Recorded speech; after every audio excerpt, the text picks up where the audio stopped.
یہ تقریر رمضان کے تعلق سے ہے۔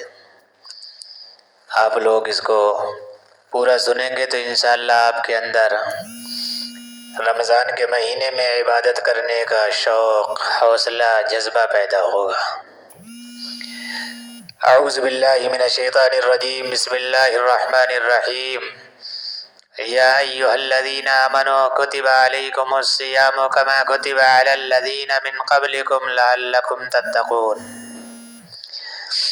مسلمانوں اٹھو، رمضان کی تیاریاں کر لو، عبادت سے، ریاضت سے، تلاوت سے، اطاعت سے۔ مبارک ہو مسلمانوں کہ پھر ماہ رمضان آیا، خدا کی رحمت و برکت کا دوبارہ پیام آیا۔ الہی ہمیں بھی رمضان کا تو قدر ادا کر دے، تیرے دربار عالی سے بڑا اچھا انعام آیا۔ اللہ نے فرمایا، ایمان والو تم پر روزے فرض کیے گئے جس طرح تم سے پہلی امتوں پر روزے فرض کیے گئے تھے، تاکہ تم متقی اور پرہیزگار بن جاؤ۔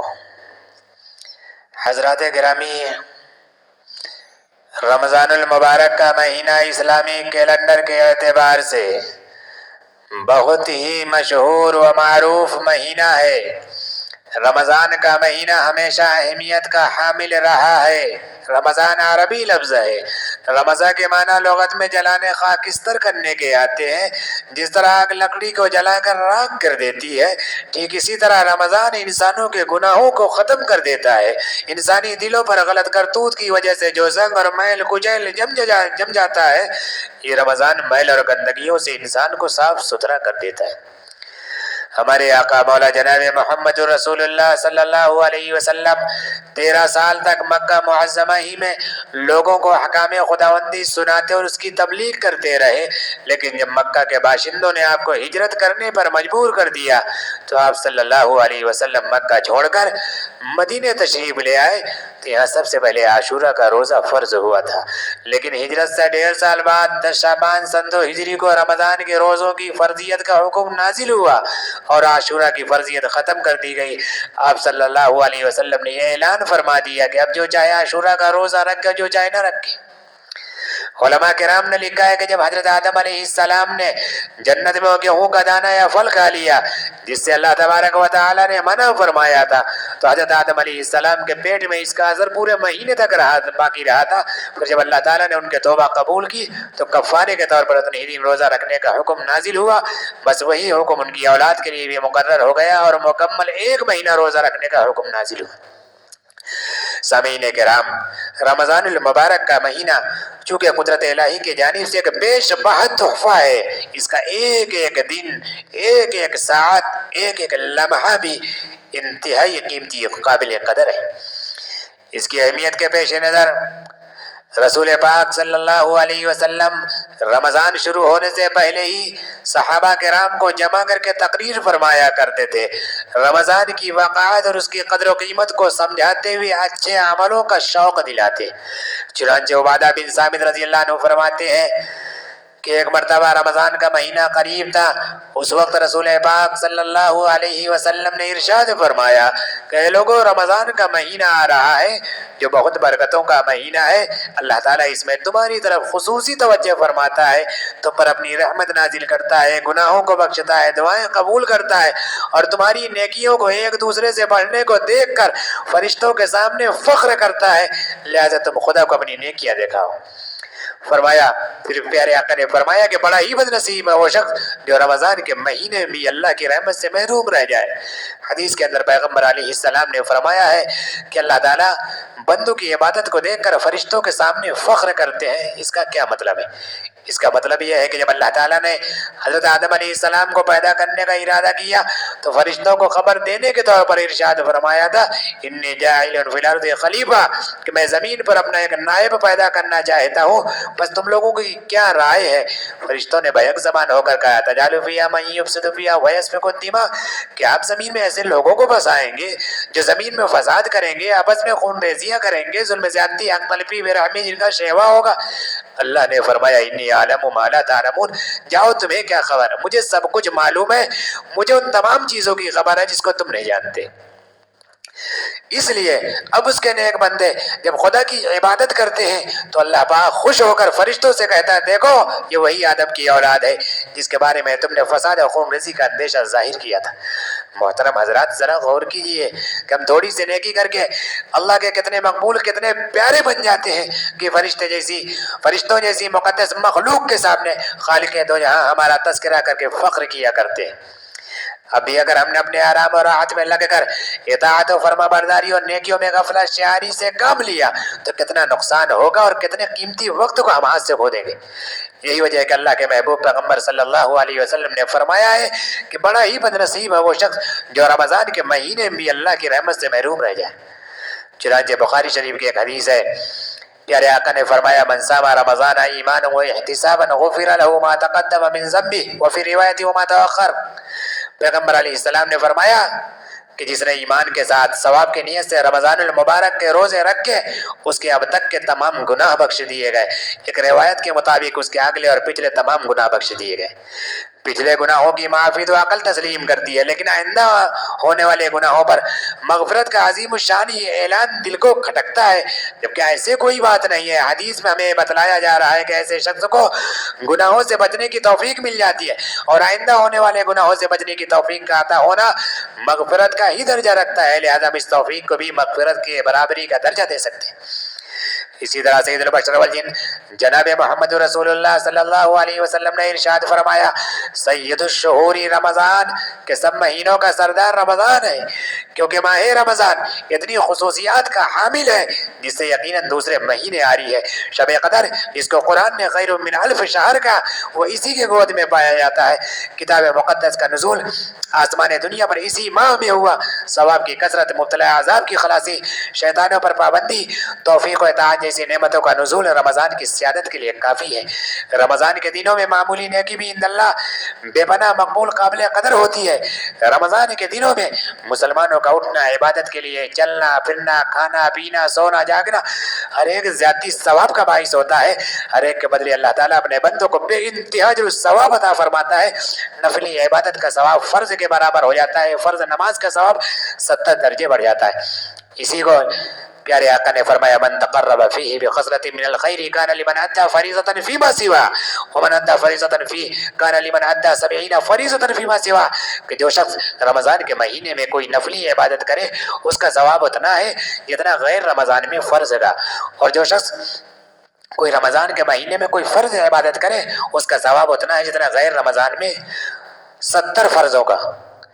سبحان اللہ، کس قدر رمضان میں بندوں پر ثواب لوٹایا جاتا ہے۔ خالق کائنات جو رحمان اور رحیم بھی ہے، ان کی ذات سے کوئی مستبعد نہیں، کوئی تعجب خیز امر بھی نہیں، کیونکہ اوقات کے بدلنے سے چیزوں کی قدر و قیمت بھی بدل جاتی ہے۔ جس طرح سونا اور چاندی پہلے زمانے میں کوئی خاص حیثیت نہیں رکھتے تھے، عام طور سے لوگوں میں رائج تھا، کہیں بھی اجنبیت کی نگاہ سے نہیں دیکھی جاتی تھی، لیکن حالات بدلے، تقاضے میں تغیر ہوا، ضرورت بڑھنے لگی تو قدر و قیمت میں بے پناہ اضافہ ہو گیا۔ اسی طرح فرض نماز کا ثواب بھی مقام کے اعتبار سے متفاوت ہوتا ہے۔ بیت المقدس مسجد نبی بیت اللہ شریف کے اندر ایک وقت کی فرض نماز اپنے گھر نماز پڑھنے سے بہتر ہے۔ ٹھیک اسی طرح خالق دو جہاں نے رمضان کی اہمیت کے پیش نظر بے انتہا جو ثواب کا وعدہ کیا ہے تاکہ لوگ زیادہ سے زیادہ بارگاہ الہی کی طرف متوجہ ہو سکیں اور امت محمدیہ صلی اللہ علیہ وسلم کے افراد حصول جنت کے ہموار راستہ طے کریں۔ اس لیے قربان جائیے دین اسلام پر، تازہ امت کے لائیو مذہب پر جس کی فطرت میں رفق، نرمی، رحمت و شفقت کا مادہ رکھا ہے۔ رمضان کا ایک فرض غیر رمضان کے 70 فرائض کے برابر ہے۔ دوستو ہمیں کثرت ثواب کے لیے بیت المقدس مسجد نبی بیت اللہ شریف کا سفر نہیں کرنا ہے، کوئی ویزا نہیں، کوئی پاسپورٹ نہیں، گھر بیٹھے بیٹھے ہماری عبادتیں بے انتہا ثواب کی حقدار ہو جاتی ہے۔ کتنا افسوس ہے ان حضرات پر جو رمضان کا چاند دیکھنے کے بعد بھی سست رہتے ہیں، جن کی حرکت میں تیزی پیدا نہیں ہوتی، طلب میں اضافہ نہیں ہوتا، رمضان میں بھی مسجد سے دور رہتے ہیں۔ اور کتنے خوش نصیب ہیں وہ لوگ جو رمضان کے ایک ایک ساتھ ایک ایک لمحے کی قدر کرتے ہیں، رمضان کے اوقات کو ضائع ہونے نہیں دیتے۔ یہی لوگ ہیں جن کے بارے میں کہا گیا ہے کہ یہ لوگ جنت کے خاص دروازے یعنی باب ریان سے داخل ہوں گے، فرشتے ان کا استقبال کرتے ہوں گے۔ برادران محترم، دراصل یہ مہینہ، دراصل رمضان کا مہینہ عبادتوں کا موسم بہار ہے۔ جس طرح ہر کھیتی اپنے موسم میں خوب پھلتی اور پھولتی ہے، اسی طرح رمضان کے مہینے میں عبادتیں خوب بڑھتی ہیں، بندوں کو عبادت کی خوب توفیق ہوتی ہے۔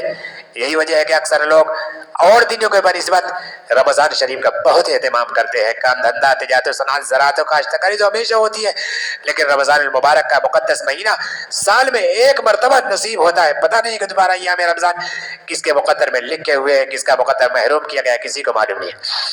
دوستو بزرگوں، رمضان المبارک ایک ایسا عظیم الشان مہینہ ہے جس میں آسمانی تمام کتابیں نازل ہوئی، حتیٰ کہ سب سے آخری اور آخری کتاب قرآن شریف کہ جس نے تمام اگلی کتابوں کو منسوخ کر دیا، پوری دنیا کی صوتی قوموں کو جگا دیا، وہ بھی اسی مہینے میں نازل ہوا۔ اسے کو خالق کائنات نے فرمایا شہر رمضان الذی انزل فیہ القرآن ہدی للناس، رمضانی وہ مبارک مہینہ جس میں انسانیت کی ہدایت کے لیے قرآن کریم کا نزول ہوا۔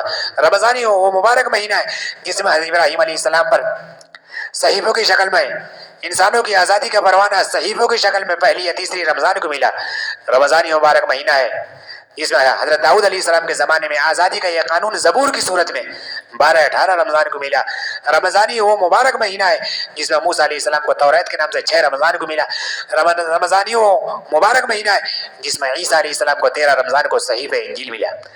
مبارک ہے وہ انسان جن کے خاطر کلام اللہ لے کر دولت صلح و پیام آیا۔ حدیث شریف میں آیا ہے کہ روزہ قرآن مجید دونوں بندے کی سفارش کریں گے۔ روزہ کہے گا اے پروردگار، میں نے اس کو دن میں کھانے پینے اور نفسانی خواہشات پوری کرنے سے روکے رکھا تھا، لہذا آپ اس کے حق میں میری سفارش قبول فرمائیے۔ رمضان میں پڑھی گئی تراویح کہیں گی اے اللہ، میں نے اس کو رات کے وقت تراویح کے اندر تلاوت قرآن کی وجہ سے جگائے رکھا تھا، لہذا آپ اس کے حق میں میری سفارش قبول فرمائیے۔ حضور پاک صلی اللہ علیہ وسلم ارشاد فرماتے ہیں کہ ان دونوں کی سفارش روزہ دار کے حق میں قبول کر لی جائے گی۔ اس حدیث سے صاف معلوم ہوتا ہے کہ رمضان کو قرآن سے کس قدر مناسبت اور آپسی جوڑ ہے۔ یہی وجہ ہے کہ ہر سال رمضان میں حضرت جبرائیل علیہ السلام آتے اور پیغمبر علیہ السلام سے قرآن شریف کا دور کرتے تھے، اور اس کا بہترین طریقہ تراویح ہے۔ اس میں پہلی بات تو یہ ہے کہ نماز کے بہانے قرآن پاک بھی پورا ہو جاتا ہے، مگر مشکل تو یہ ہے کہ ہم لوگ تراویح کو بہت سمجھ کے پڑھتے ہی نہیں۔ اس میں پہلی بات تو یہ ہے کہ نماز کے بہانے قرآن پاک بھی پورا ہو جاتا ہے، اور غیر حافظ تراویح میں سن کر قرآن پاک بھی اپنا پورا کر سکتے ہیں، مگر مشکل تو یہ ہے کہ ہم لوگ تراویح کو بہت سمجھ کے پڑھتے ہی نہیں، اور جو پڑھتے بھی ہیں تو یہ سمجھتے ہیں خدا کی پناہ ہم کس جال میں پھنس گئے۔ میرے دوستو، کس قدر غیرت اور افسوس کی بات ہے کہ سال میں ایک مرتبہ رمضان المبارک کا مقدس مہینہ نصیب ہوتا ہے، اور اس میں بھی 24 گھنٹے کا اکثر وقت ہم اپنے ہی کاموں میں لگا لیتے ہیں۔ اگر ہم رمضان میں تھوڑی سی مشقت ہی برداشت کر لیں تو کیا حرج نقصان ہے؟ جب ہم نماز کے لیے مسجد میں آ ہی جاتے ہیں تو آدھے ایک گھنٹہ اور صحیح اتنی جلدی کر کے کیوں قرآن کی برکت سے محروم رہ جائیں۔ بزرگ دوستو، تراویح کا ایک سجدہ، تراویح کے ایک سجدے میں 1500 نیکیاں ملتی ہیں۔ ایک سجدے میں 1500 نیکیاں، 20 رکعت تراویح میں 60,000 نیکیاں اس کے کھاتے میں جمع ہو گئی۔ لیکن آج ہم نیکی کو حاصل کرنے کے لیے تیار نہیں۔ بتایا کہ ایک نیکی کی قیمت اس وقت معلوم ہوگی کہ جب ایک نیکی گھٹ رہی ہوگی۔ جنت میں جانے کے لیے اللہ تعالیٰ کہے گا تم اس ایک نیکی لے کے آؤ، تمہاری ایک نیکی گھٹ رہی ہے۔ بتایا کہ اس ایک نیکی کو حاصل کرنے کے لیے 500 برس چکر لگاتا پھرے گا، لوگوں سے خوشامد کرتا پھرے گا، لیکن کوئی ایک نیکی نہیں دے گا۔ بزرگ دوستو، اس وقت نیکی کی قیمت معلوم ہوگی۔ آج ذرا سی کوشش پر، ذرا سی فکر پر 20 رکعت تراویح میں 60,000 نیکیاں اس کے کھاتے میں جمع ہو جاتی، اور ایک نیکی کے لیے 500 برس چکر لگائے گا، لیکن کوئی نیکی نہیں دے گا۔ آج نیکی حاصل کرنے کا موقع ہے تو ہم نیکی کمانے کا موقع ہے تو ہم اسے کماتے نہیں، حاصل نہیں کرتے۔ لہذا ہمیں چاہیے کہ ہم مکمل طور پر رمضان کی استقبال کے لیے تیار ہو جائیں۔ غفلت کی نیند میں ہم نے پورا سال گزارا اور گنوا دیا، اب ہم عبادت و بندگی کے لیے پورے طریقے پر بیدار ہو جائیں۔ ہم نے 11 مہینے اللہ کے احکام کو پامال کر کے بسر کیا، اب وقت آ گیا ہے کہ اس مبارک مہینے میں اس کی تلافی کریں۔ ہم نے 11 مہینے اللہ کی نافرمانیاں کر کے اپنے نام اعمال کو سیاہ کر لیا ہے، اب ہمارا قافلہ نیکیوں اعمال صالحہ بھلائیوں کی طرف روانہ ہو جائے گا۔ اگر گناہوں کا خیال آتا ہے تو ہم اسے پختہ ارادے کی تلوار سے کاٹ دیں گے، اگر ہمارا نفس اور جی ہمیں برائیوں پر ابھارتا ہے تو ہم اسے بے رحمی سے کچل ڈالیں گے۔ ہاں لوگوں، آؤ ہم عہد کریں کہ ہماری زندگی کا یہ مہینہ اور ہماری زندگی کا یہ مختصر سا وقت اور یہ تھوڑا سا وقفہ وہ ہرا بھرا باغ ہوگا جس میں عبادت و صدقات، توحید و رسالت اور اطاعتوں کے پھول کھل رہے ہوں گے، تاکہ ہمارا آقا، ہمارا خدا اسے دیکھ کر خوش ہو جائے۔ اب میں اس دعا کے ساتھ اپنی بات کو ختم کرتا ہوں۔ مبارک ہو سب کو مبارک مہینہ، بنے سب کی خاطر یہ جنت کا زینہ، عبادت کی توفیق ایسی خدا دے دے کہ نازل ہو بے چین دل پر سکینہ۔ اللہ پاک جو باتیں کہی گئی ہیں اس پر مجھے بھی اور آپ لوگ بھی تمام بات